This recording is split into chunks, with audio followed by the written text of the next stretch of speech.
আমি আর কি সচরাচর আমার সব ড্রেস দেশের বাইরে থেকে কিনি। নেপাল, ভুটান, থাইল্যান্ড, মালয়েশিয়া, এই ধরনের দুবাই, এই ধরনের উন্নত কান্ট্রি থেকে কিনি। বাংলাদেশে আসলে আমার এই সব মানে কম দামি ড্রেস তো কিনা পোষায় না। তারপরে একজন বললো বসুন্ধরাতে নাকি ইলিয়েন আছে একটা, তো এখানে ড্রেস নাকি কম দামি হইলো আপনার ইউরোপের স্ট্যান্ডার্ড, মানে ইউরোপের মানের খুব ভালো। তো এই জন্য দেখি আমি কোনো পাঞ্জাবি কিনতে পারি কিনা। তো এই জন্য আজকে আমি চলে আসলাম বসুন্ধরাতে। মেট্রোতে আইছিলাম, মেট্রো দিয়ে আসার পরে এখানে নিচতলা ঢুকলাম। ঢুকার পরেই দেখি মা কি সুন্দর সুন্দর মা সুন্দরীরা পুরো একটা শোরুম নিচতলায়, এই যে সবুজ সুন্দরী।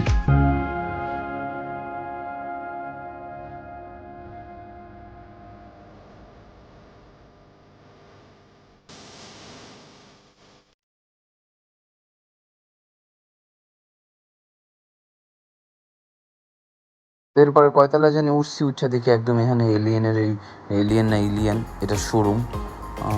খুব সুন্দর ডেকোরেশন। এখানে বিশাল বড় একটা এলইডিতে এলিয়েনের লোগো। এটা হচ্ছে আপনার ডেস্ক, মানে হেল্প ডেস্ক বা ফ্রন্ট সাইড যেটা এটা। তারপর আমি ডাইনিং ভাবে তাকাইয়া চোরের মতো গচাং করে ভিতরে ঢুকে গেলাম। ভিতরে ঢুকে ভাই নিজের মনে হয় কি যে মানে কি বলবো, চোর চোর মনে হইতেছে যে ভয় ভয় পাইতেছি আসলে, এত কম দামি শোরুমে ঢুকে গেলাম। তারপর হচ্ছে সব সাইডের গুলো দেখতেছি কোনটা কিরকম দাম টাম।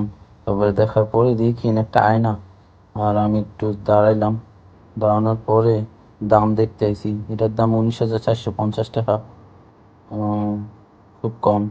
এটার দাম 14,450 টাকা, মানে অনেক কম দামি এখানে জিনিসপত্রের দাম এত কম। এরপর আমি ব্যাগ দেখতে আসলাম, এটার দাম 16,950 টাকা। আর এটার দাম হইতেছে গেলো আপনার 14,950, 18,950 টাকা। খুব কম দামি এগুলি আসলে, মানে আমি এত কম দামি জিনিস কিনি না তো কোনো সময়, আমার বাজেটের কিছু নাই আসলে জায়গা।